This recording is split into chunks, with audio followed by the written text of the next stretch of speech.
oh, by the way, we cut taxes by $1.5 billion, which is the second most in history because we did a little bit more the year before. And look, we don't have an income tax, which is great, and we never will as long as I have anything to say about it. But it's harder to cut taxes when you don't have an income tax. You just cut that top rate. We have to find. Right now, we're in the disaster preparedness tax season where you can go get the disaster supplies for tax-free. We did the Freedom Summer in July where you could have concert tickets, all the different events and outdoor stuff, recreation that was tax-free. And, of course, we do the back-to-school holiday every year. So we do a lot of different things. So we've stood by taxpayers. We've made sure that we are fiscally responsible, and we are built for the long haul. Look, I don't know what's going to happen with this election. I don't know what's going to happen with the national economy going forward. I can tell you, if you have somebody like Harris actually try to do something like tax unrealized gains, that will tank this economy. We will feel that in Florida big time. You will have capital flee from this country. And here's the thing. First of all, an unrealized gain, it's not even a gain until you realize it. I mean, values fluctuate, and so maybe you buy a stock, and in 2 years it goes up by 30%, but 2 weeks later it could be down 15% from that high. It's just, this is not something, until you sell it, you don't have on the open market, you don't. So the whole thing is ridiculous, but just think about, you have something, you have a home, and there's people in Florida that had nice homes, middle-class homes that maybe 5 years ago were worth $400,000, $450,000. Now some of those are worth $700,000, $800,000 have been sold. Some of them have doubled in value. People then sell the home. Okay, that's a gain. But just staying in your home, what taxing unrealized gains would be, it'd be like, okay, your neighbor's house just sold for 25% more than what it was valued at last year. Therefore, your house is worth that much more. So you have to cut a check to the government for the amount of the gain, 25% of the gain. It is absolutely insane that would happen. Now, what like Harris and the media say, oh, well, she only wants to do this for people that are making they're worth $100 million or something. It's not for normal people. Well, first of all, what I would say, they said the same thing when they introduced the income tax 100 years ago. They said it was just for Rockefeller and Carnegie and all these people. And now, how many people that are middle class pay income tax? They pay income tax. It hits you.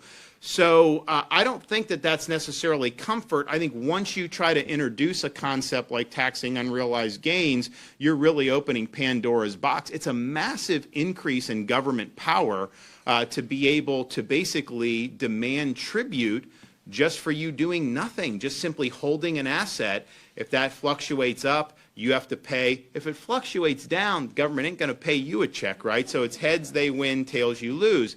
So the whole thing is ridiculous. But let's just entertain that this would only be confined to people that are worth a really lot of money.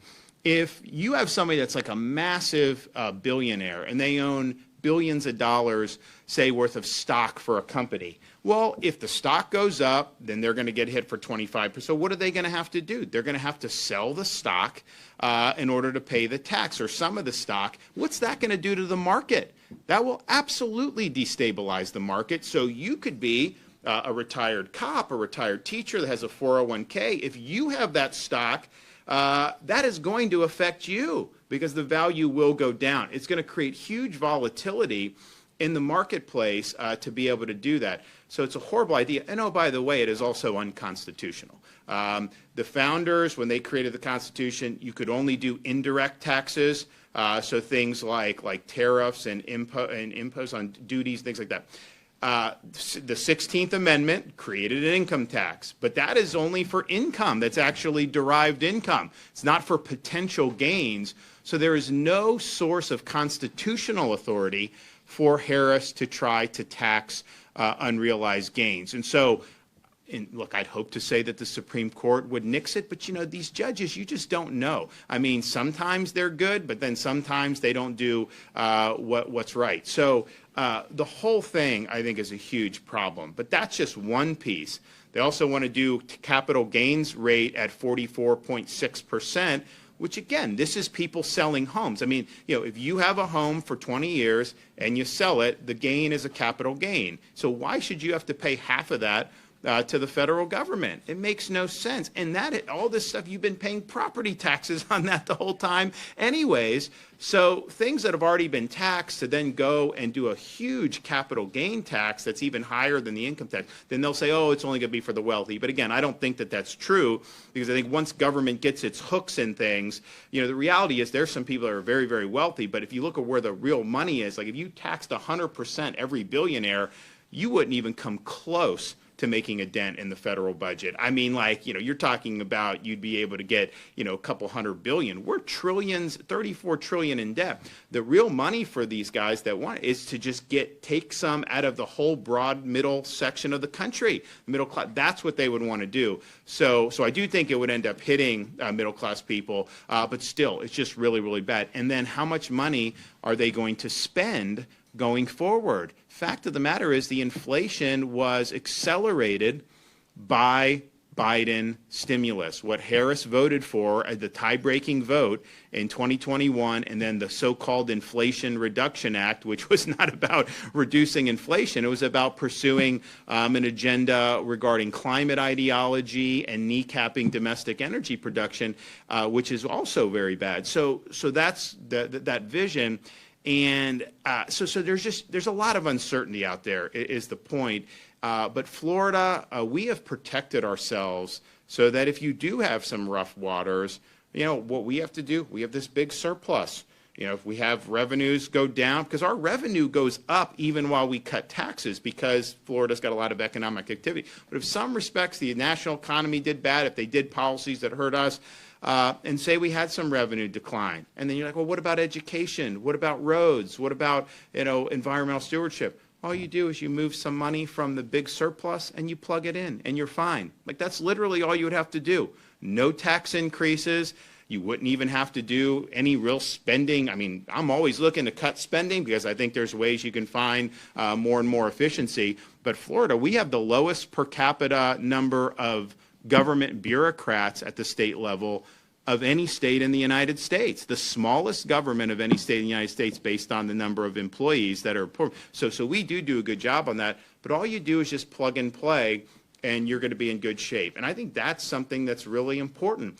And we vetoed billions of dollars in spending since I've been governor. And not that some of it was not good, some of it was fine, but it's like, okay, you got to prioritize. And I want to make sure that we are built for the long haul, that we're able to withstand whatever may be thrown our way that are beyond our control. Heck, even the natural disasters, we put aside $500 million every year for disaster response. Would you rather have Florida leading the charge for you, or would you want to rely on the federal government leading the charge for you? Fact of the matter is we've pioneered a lot of ways to be more effective at disaster recovery and response. And so we have housing programs, we have home improvement programs that we've been able to do. It goes much quicker, much less red tape. Sometimes we get reimbursed for it, but if you don't, that's fine. We have the ability to do that and to get people back on their feet. So all of those things I think are really, really important, that the state is in really good fiscal shape. There's other states that are functionally bankrupt. They have all these massive unfunded liabilities, massive gaps in their pension system. Some of them are like 40% funded, 45% funded in their whole pension thing. And the thing that gets me is a lot of those areas, they will have like someone be a police officer in like New York City, and a lot of times when they retire and start getting their pension, they move to Florida and spend the money here. So they're not even getting the bang for the buck. We end up getting the bang for the buck as a result of that. So we're in really good situation.